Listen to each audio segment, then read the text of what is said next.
जहां ममता बनर्जी ने केंद्रीय गृह मंत्री अमित शाह पर निशाना साधा है। आपको बता दें कि पश्चिम बंगाल के दौरे पर है गृह मंत्री अमित शाह और ममता बनर्जी ने गृह मंत्री पर पलटवार साधते हुए जो बयान उन्होंने दिया है, वो कह रही हैं कि एक दुशासन जो है पश्चिम बंगाल आया हुआ है। चुनाव के वक्त दुर्योधन दुशासन यहां आते हैं। वो कह रहे हैं कि 1,50,00,000 वोटर हटेंगे। वो कहते हैं ममता जमीन नहीं देती, हम जमीन नहीं देते तो कोयला कैसे निकालते।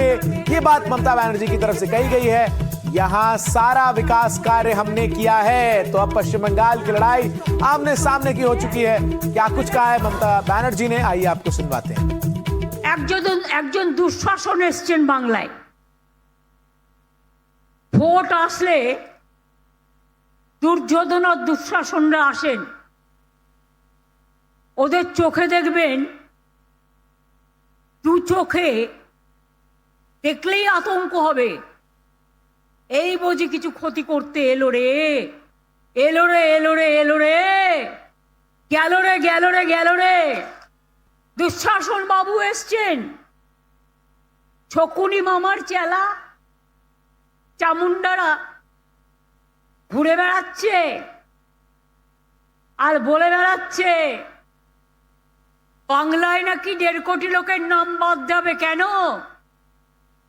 যারা সারা জীবন বাংলায় থেকেছে, বাংলায় তারা ভোটার।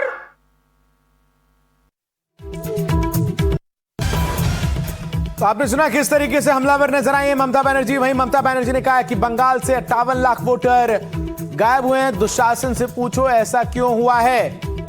इशारों में धमकी भी देती हुई नजर आई है ममता बनर्जी।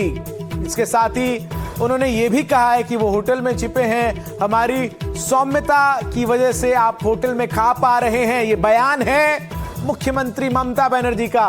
ऐसा नहीं होता तो आप यहां कदम नहीं रख सकते थे। आप भाग्यशाली हैं कि हम कुछ नहीं कर रहे हैं।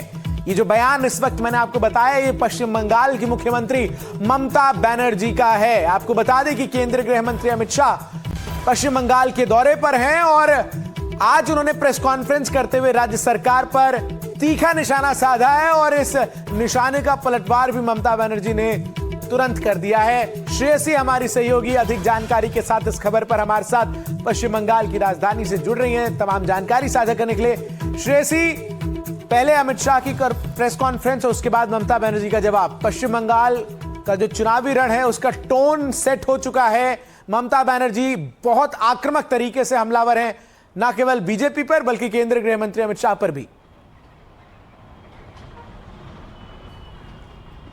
यहाँ का जो टेम्परेचर है ये करीब 11-12 डिग्री के तक चल रहा है, लेकिन जो पॉलिटिकल टेम्परेचर है काफ़ी तेज़ है यहाँ पे। और आज जो होम मिनिस्टर अमित शाह है उन्होंने प्रेस कॉन्फ्रेंस किया। इससे पहले उन्होंने जब प्रेस कॉन्फ्रेंस किया था वो 2021 साल में था, तो काफ़ी गैप के बाद आज उन्होंने पत्रकारों से मिले, उनसे सवाल जवाब किए और उसी दौरान उन्होंने एकदम जैसे आपने कहा ममता बनर्जी को टारगेट किया, तृणमूल कांग्रेस को टारगेट किया। इन्फिल्ट्रेशन, विमेन सेफ्टी, ये सब जो इश्यूज है इनको हाईलाइट किया गया है। इसका मतलब है कि बीजेपी जो आने वाली चुनाव है पश्चिम बंगाल से इसी सारे मुद्दों पे तृणमूल कांग्रेस को अटैक करेंगे। वहीं पे मुख्यमंत्री जो कि अभी फिलहाल बांकुड़ा डिस्ट्रिक्ट में है वहाँ पे पब्लिक रैली कर रहे हैं और गवर्नमेंट की जितनी सारी काम हुए उसका रिपोर्ट कार्ड दे रहे हैं। वहीं पे उन्होंने अमित शाह को काउंटर अटैक किया। उन्होंने बोला है कि ये जो इन्फिल्ट्रेशन बिड का जो एक बार फिर से अमित शाह ने उनके ऊपर निशाना किया है। कहा थे जब ये पहलगाम का अटैक हुआ था, जो कश्मीर में टेररिस्ट अटैक हुआ था, जो पाकिस्तान से आके हमारे जो नागरिकों को मारा गया था, वो इन्फिल्ट्रेशन के बारे में उन्होंने जिक्र किया और एक काउंटर हमला किया अमित शाह पे। तो ये जो पॉलिटिकल फाइट है बीजेपी और तृणमूल कांग्रेस के बीच ये बिल्कुल इसने पश्चिम बंगाल के सियासी तापमान को बढ़ा दिया। मनोज्ञा लोईवाल हमारी सहयोगी भी हमारे साथ जुड़ रही हैं कोलकाता से तमाम जानकारी साझा करने के लिए। मनोज्ञा, ये जो पूरी लड़ाई शुरू हुई है पश्चिम बंगाल के सियासी रण में, जहां ममता बनर्जी ने जो दुर्योधन और दुशासन से पलटवार की शुरुआत की, वो इस हद तक पहुंच चुकी कि सौम्यता की वजह से आप होटल में खा पा रहे हैं जैसे धमकी भरे लहजे का भी इस्तेमाल करते हुए मुख्यमंत्री नजर आई। क्या दर्शा रहा है ये पश्चिम बंगाल की चुनावी जो तपिश है उसके बारे में? देखिए, ये पूरी बात एक तो साफ बता रहा है कि जैसे जैसे तापमान घट रहा है ना, वैसे वैसे राजनीति का तापमान बढ़ रहा है। धूप नहीं निकल रही है, लेकिन आंधी पूरी आ रही है। लेकिन इन सब के बीच में अगर मैं ये कहूं कि भारतीय जनता पार्टी और तृणमूल कांग्रेस के बीच में इस समय जो लड़ाई है वो और ज्यादा तल्ख होती नजर आ रही है, जिसमें एक और गृह मंत्री अमित शाह सीधा वार कर रहे हैं मुख्यमंत्री ममता बनर्जी पर।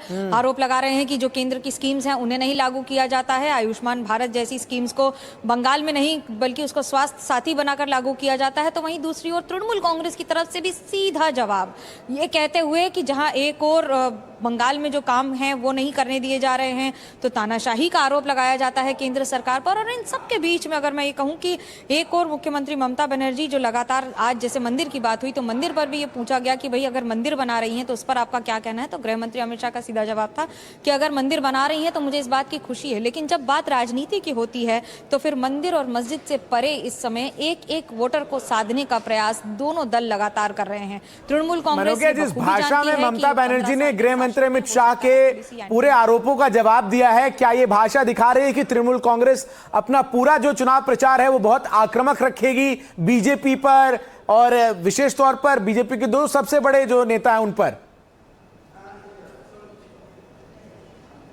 कि आक्रामक का मतलब उसमें अपना वॉल्यूम बढ़ाना नहीं होता है सिर्फ, आक्रामक के कई तरीके होते हैं।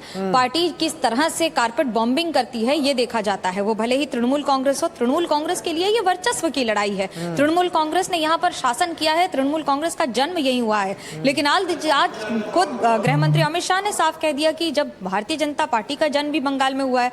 दिलचस्प ये है कि बंगाल में कभी भारतीय जनता पार्टी ने शासन नहीं किया है, लेकिन अपने अगर विरोध का आंकड़ा दिखाएं और अगर उसके आंकड़े में उनकी बढ़ोतरी दिखाएं तो वो उसकी बात करते हैं। पर आक्रामक ये लड़ाई होगी, और ये तो ये कह लीजिए कि ये सिर्फ शुरुआत है इस समय इस भाषा की लड़ाई की, और ये भाषा भी और भी कई गुना ज्यादा आगे जाएगी। बिल्कुल। और बनोगे जिस तरीके से पूरी प्रेस कॉन्फ्रेंस गृह मंत्री की हुई उसमें तमाम मुद्दों का उन्होंने जिक्र किया और फिर ममता बनर्जी पलटवार करती हुई नजर आई। बहुत शुक्रिया आपका हमारे साथ जुड़कर तमाम जानकारी दर्शकों तक पहुंचाने के लिए।